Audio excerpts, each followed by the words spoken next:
After a season that saw us add the Rookie of the Year at quarterback and take some major steps forward on offense, I'm excited to see where the 5th year of this experiment will take us. It was a year of taking Pat Whitworth from 55 overall to 65. And now after implementing the Ravens offense and putting together the most productive season we ever have, there's a lot to look forward to. Combine that with a defense that now has 6 star dev starters. And I think we could be talking about this team perhaps joining the wild card hunt. We're hoping that's the case as we get into year 5 today. Welcome back, everybody. It's good to be here once again with the Practice Squad franchise. It's been a fun experiment series to this point.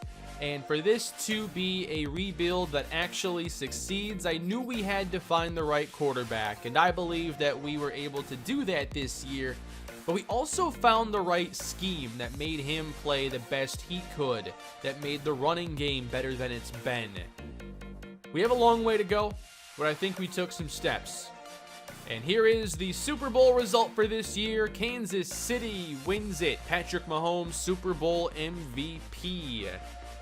Looks like we're not going to have any different coaches this year. I'm still developing the same 3, so that's good.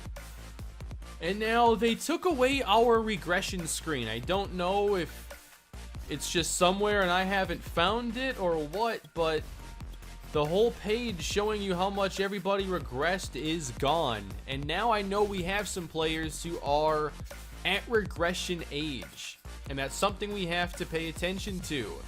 So in this case, thankfully, no regression for Nick Allegretti. Here's a -10 for Cameron Kelly. How about Isaiah Johnson, who just got star development, had his best season in his career, but no regression for him. Obviously, the roster has been getting a little bit older now. We've gone through 4 years in the series. And one of the focuses for me in this next season is going to be not adding more quarterbacks, but to build up a little more depth and to be ready for when these offensive linemen are regressing and it's time to move on. I haven't had to worry about that too much because everybody was of practice squad age and they were all very young, far away from regression, but it's just not the case as some of these players have been here for 4 years. So we need O-line depth. I started working on that this past year, adding Leon Keys and Chad Parker. That was a late signing in the season. Will St. Clair, obviously he'll be developing still for quite some time. We have Dave Alford. It's hard to get really good offensive linemen in this series. There are always some good undrafted options, but with normal dev, it's hard to go too far, and it's unlikely that we have any star dev or higher offensive linemen in this series. That makes it really difficult from the beginning. We have to add some D-line depth here as well. We'll take care of that. Probably more additions to the roster this year than we've seen since like the beginning. But it is still the practice squad rebuild, which means we are not going to be drafting or signing free agents during the offseason. We're continuing on with the ultimate goal of this series, trying to build a winning team out of practice squad eligible talent. And there will be some more players that I think gain new roles going into this new year. And I'm thinking that Jonathan Wood's going to have a chance to get a lot more work in the offense. He signs a new deal with us. Now, he hasn't played a ton. 36 carries last year, 133 yards. Thought he looked pretty good in that season finale. I know it's 12 for 44. It's not the most impressive. There were some good plays in there. I'd just like to see more is all. Ben Carmen also did a pretty good job. We only had a handful of sacks, and he picked up 2 in the finale against Kyler Murray, including a sack fumble. It was an interesting episode because that stamina bug caused so many players to play that otherwise wouldn't. And they all seemed to play really well. Alani Allen, he had a pick. Ben Carmen, 2 sacks, a forced fumble. We've gotten some good production from Kelvin Harmon in this series, but at 28 years old, We might be looking at some other wide receivers this year, and we had Terrace Marshall making plays. Tylan Wallace impressed me in that finale. There's a chance I bring him back later, but not right now. We're actually getting declined by a lot of players here on these one-year deals, but I'm okay with a lot of roster turnover this season. Definitely want Ulysses Gilbert with how productive he has been. It's preseason, and that means it's actually our offseason once again. Let's see who we can potentially sign today. Well, first off, we have some receivers who I remember seeing last year who were available.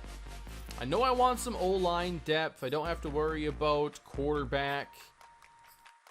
I will be adding a wide receiver to start from Oklahoma State. We have rookie Devontae Wilkinson.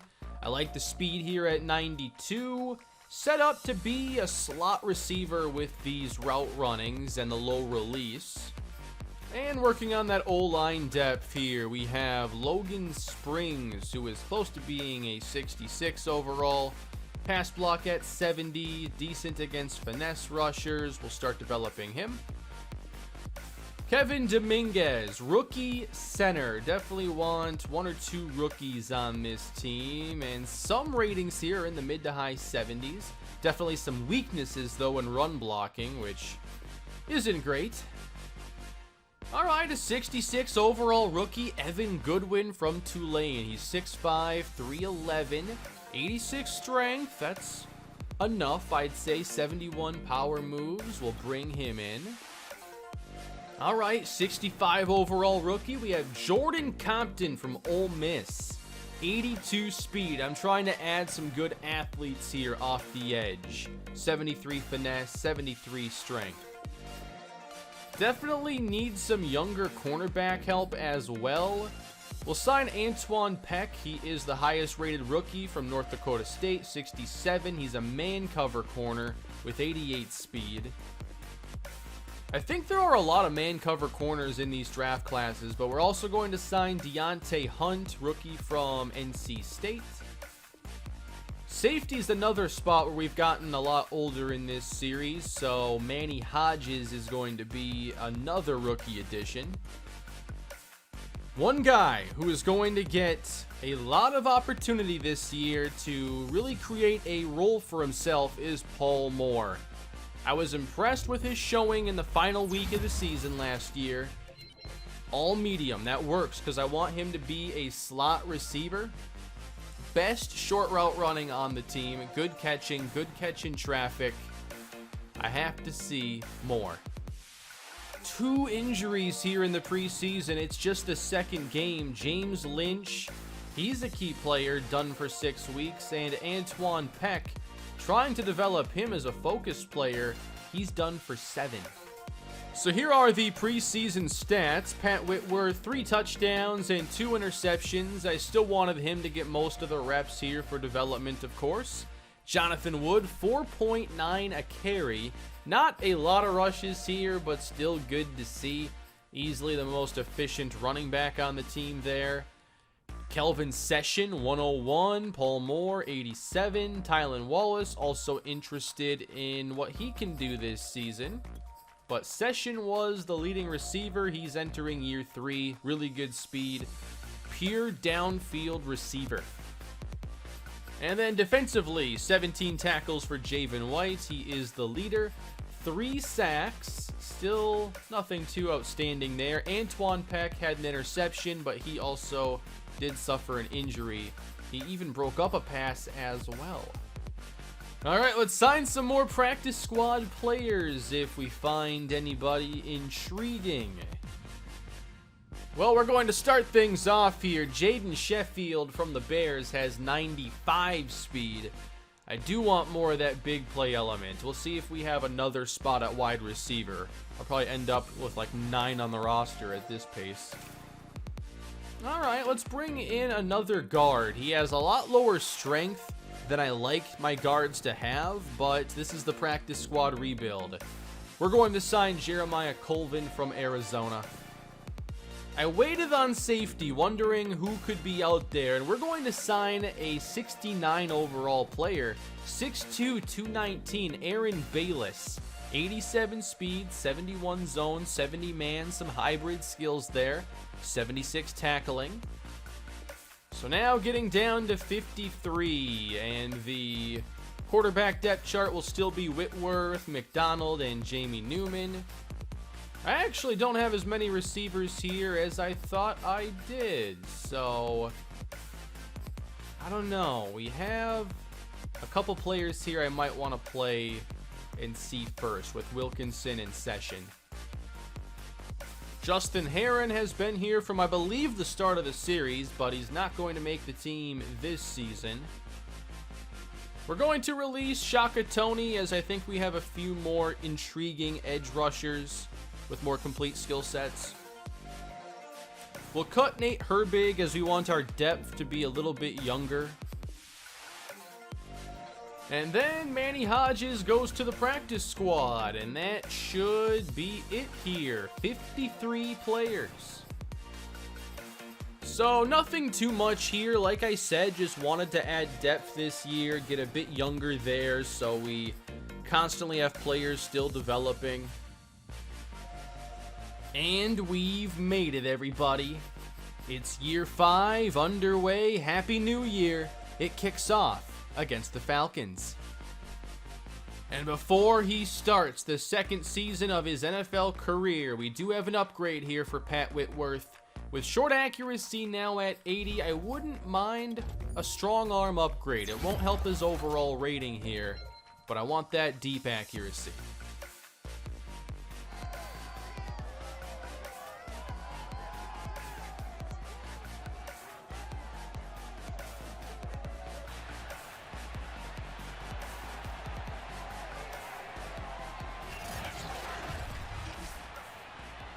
I think expectations are and should be higher for this season. We need to surpass 5 victories this year if we want to see us ultimately achieve the goal of this series, to be a winning team, despite the practice squad foundation.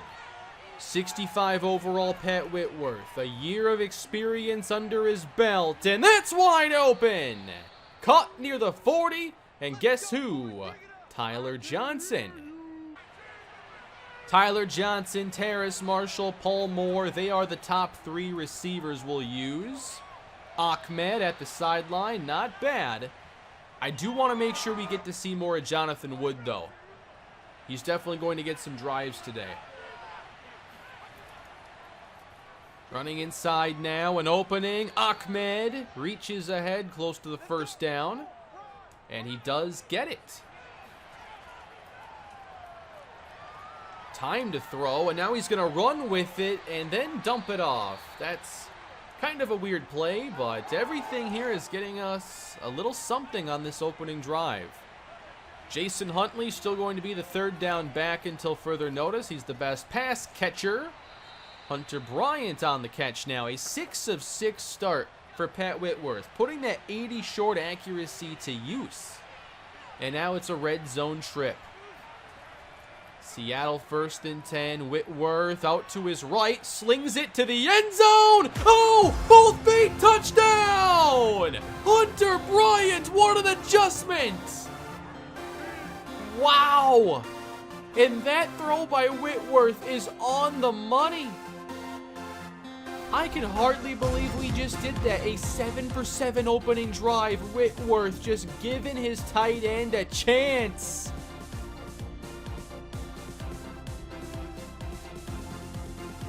Week 1 fireworks, what a way to kick things off. Now let's be careful here. We're backed up at the 1 for our second drive. Got to get out of our own end zone here, and that's a big gain of 5. Now a bit more room, but still in the end zone as Whitworth is on target, and that's the first catch of the season for Paul Moore. You know, Atlanta fans, I'm sure you're surprised to see a second-year quarterback just throwing the ball all over the place, making big plays, but this is the world we're in here. Whitworth 9 for 9. Paul Moore, another first down. We're out to the 27-yard line. Whitworth is red hot. If he had an X factor, he'd be in the zone. And now he's going to run it ahead to the 35-yard line. That's a play fake on second down. And how about the time?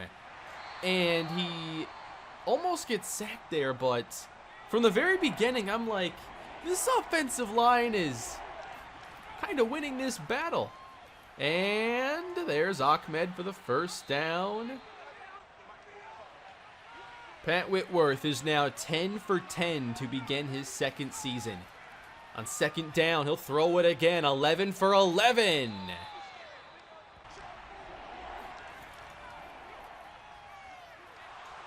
Oh, that's so close, but I don't think he got there. It's the first carry for Jonathan Wood. Oh, I'd hate to see the punt team come out right now. No. No. Anybody else notice in week one? A lot of fourth downs that teams went for. Definitely a changing league, I'd have to say. Can't believe we punted there. Marvin Wilson has our first sack of the season. Would love to actually have a good pass rush. And the Falcons, oh, they went for it on fourth down. Let's pick up this drive here. They have Jerome Hill at running back. And last time we saw this team, they were putting up highlight plays against us. I don't want to see Kyle Pitts make any plays today. This is second down and 8. A lot of pressure. Down he goes. Porter Gustin. Third down, 15. Not sure they're in scoring range. Out of the pocket, Palumbo tucks it. Throws on the move, but he's off the mark. 3 for 8. And now Atlanta's going to punt. All right, we could see more of Jonathan Wood on this possession. It's 1st and 10. 3 tight ends on the field. And stretch right side. It's a gain of 4 for Wood. We were like the number 20 team at running the football last year, and that is not where you should have taken it. But even running the wrong way, you can get rushing yards on the Falcons' defense. I can't believe Grady Jarrett has stuck around for this. 3rd down and 1. Oh, come on. That's 0 for 2 in short yardage. I haven't forgotten all about the defense, but I do tend to get wrapped up in the offense's performance in these episodes. Let's show some love to the defense that has been a solid part of the team, and we're just waiting for a decent offense to complement them, and we got a taste of that a year ago. Won 4 games and stayed in a bunch of others. Palumbo heads to the air on first down. It's a quick pass once again to move the sticks. Play fake and time to throw it across the middle. Another first down. It's Calvin Ridley. And now the star running back. He breaks a tackle and is up to the 32. There's Jerome Hill. Oh, I can't wait to be actually drafting star running backs and trying to make them the focus of my offense. Soon, everybody. 2nd and 4 now. Palumbo out to his left. He turns the corner, wants a block, and did not get it. Right side. Whoa, the stiff arm. Could have been a really nice play there for Gustin. Another run, and Hill is taken down immediately. Another nice play in run defense. And this time it's Goodwin. We just brought him in. I do want to get some of these younger defensive linemen some playing time. And there's plenty of snaps up for grabs. 3rd and 10. Pressure and intercepted. Off the mark. Angling outside. Can you get across the 50? The quarterback to beat. And there he goes. 10-5. Touchdown. A pick 6. It's Glenn Farley. We missed out on seeing Glenn Farley last episode because of that stamina bug, but here he is dropping out. And he's here covering Jerome Hill. It's not like great coverage, but the ball ends up going right to him. And he's got enough speed to outrun this Atlanta offense and make it 14-0 on week 1. Gotta love the way this is starting. 14-0. We have all these expectations. Now Atlanta's driving here. We're going to sim a couple drives, get us to the second half, and the Falcons do end up with their first points of the day. Setting up a 2-minute drill. 25 yards, Savon Ahmed. Put him back in. Jonathan Wood didn't convert those 3rd and shorts, and I trust Ahmed to convert those. First pick of the year. Gilbert picks up a sack.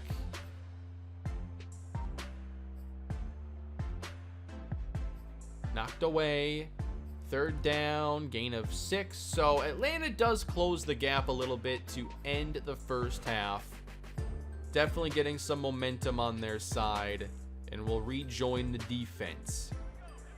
Don't let Kyle Pitts get open. 1st and 10 at the 49. Palumbo off the mark again. It's knocked away. Empty set. Palumbo 2nd down. It's out to Jerome Hill, who falls ahead. Really tough running.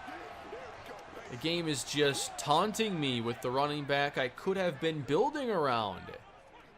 3rd and 2. Going empty again. A lot of targets to try and cover. It's caught by Kyle Pitts. Jerome Hill inside, into the secondary. It's a gain of 9. Out quick, it's caught again. Inside the 15, Kyle Pitts. We have no plan for stopping him. Play fake to Hill, throw to the end zone, and the Falcons have come back and taken the lead. 17 unanswered. It's a Calvin Ridley touchdown.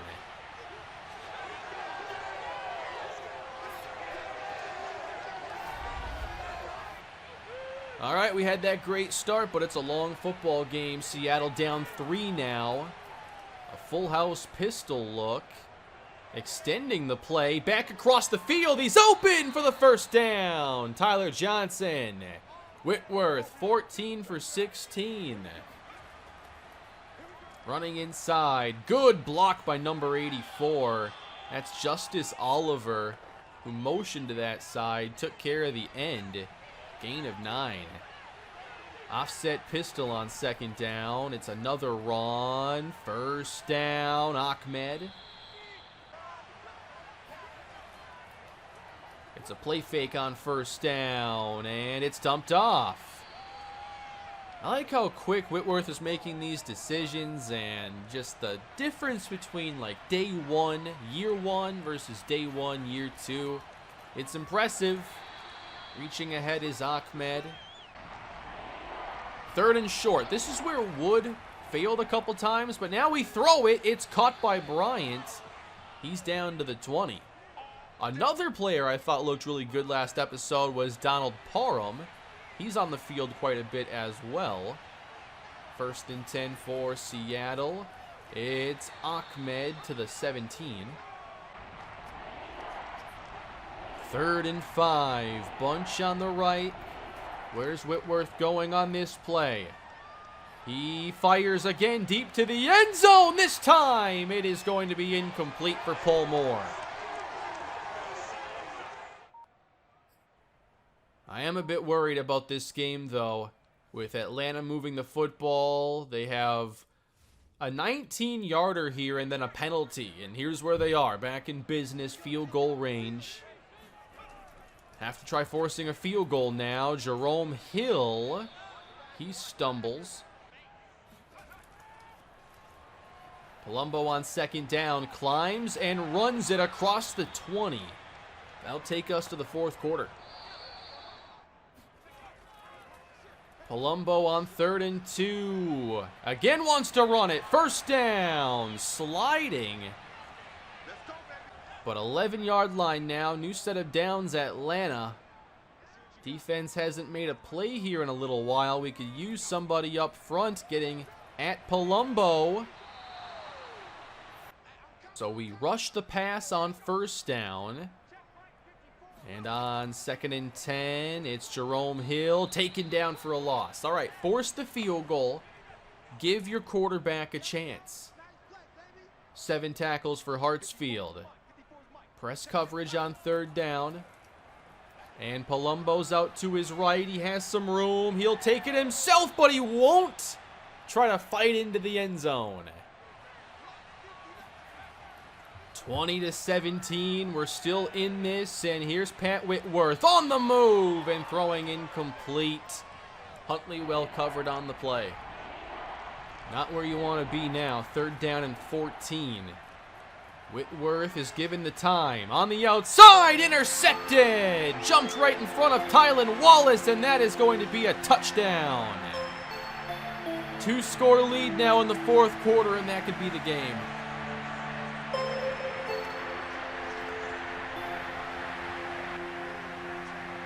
Going to be very difficult to pull this off now. 27-17. Deep ball. He wants to get it all back, and it's incomplete for Terrace Marshall. Out to his right and can't get outside this time. He's sacked. 3rd and 19. Another deep ball from Whitworth, and again it's intercepted. He's trying to do way too much. Wow, we were having a lot more fun in the first half.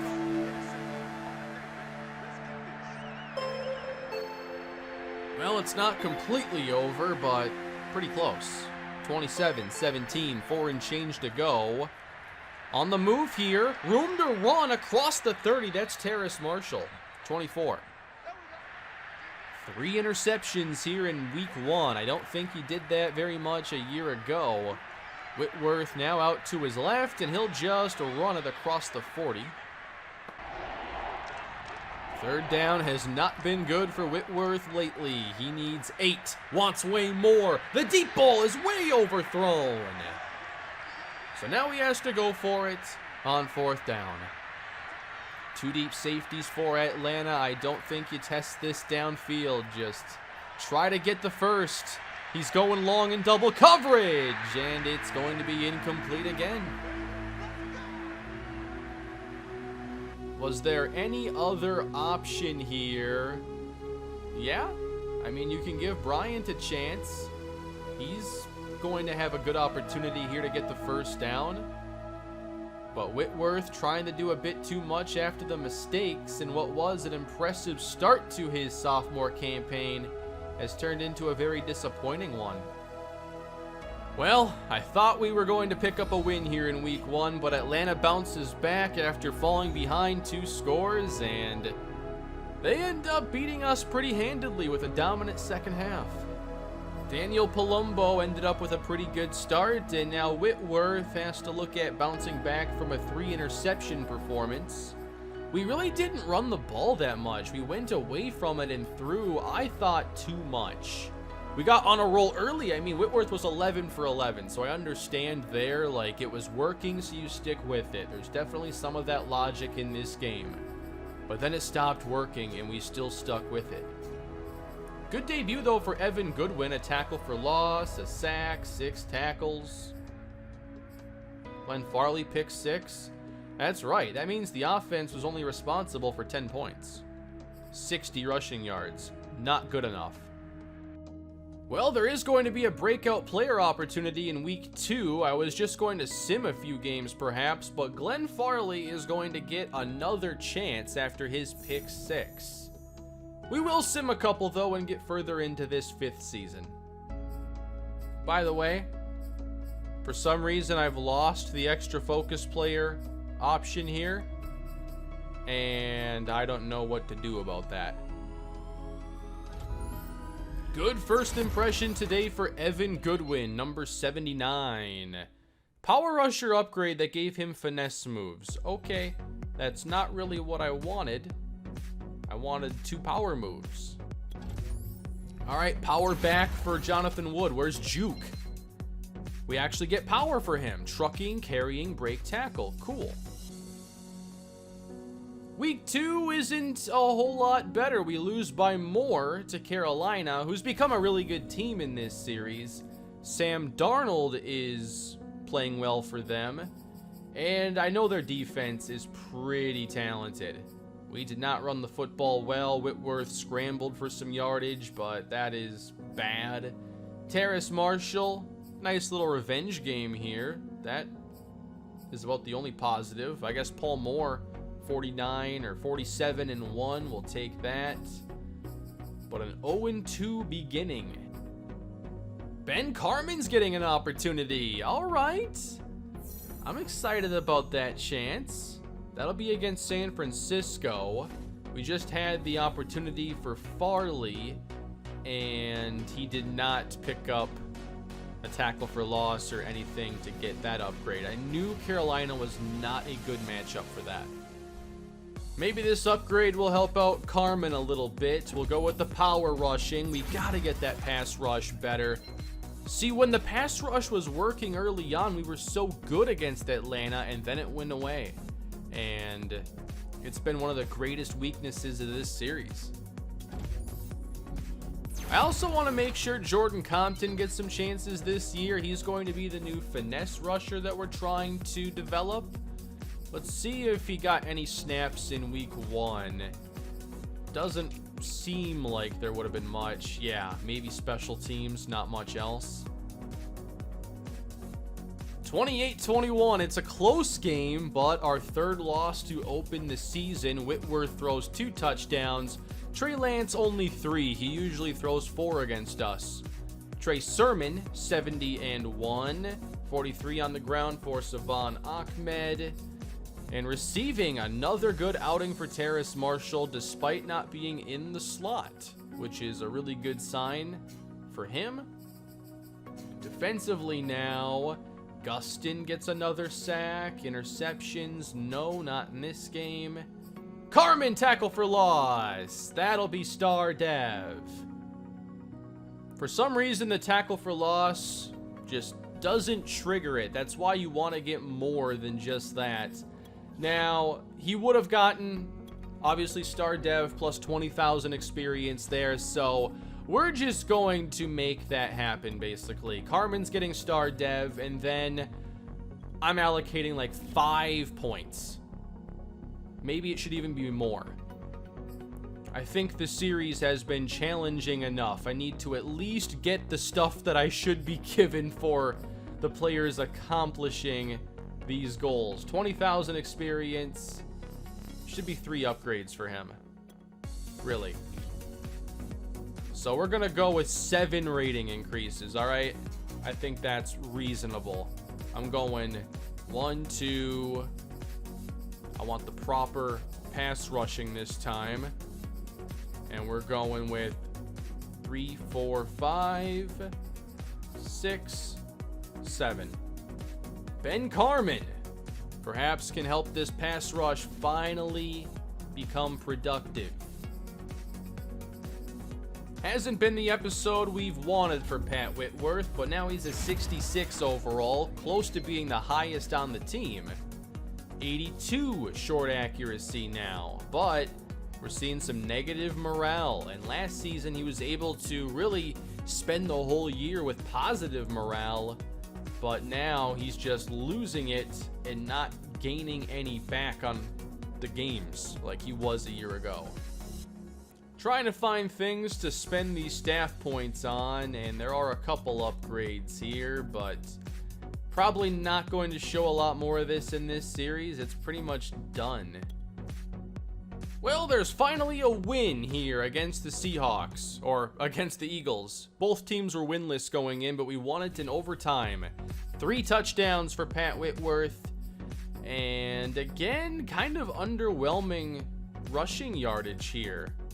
We're not putting up the best performances, but we made up for it in the air. Hunter Bryant, really big game, 8 for 110 and 2 touchdowns.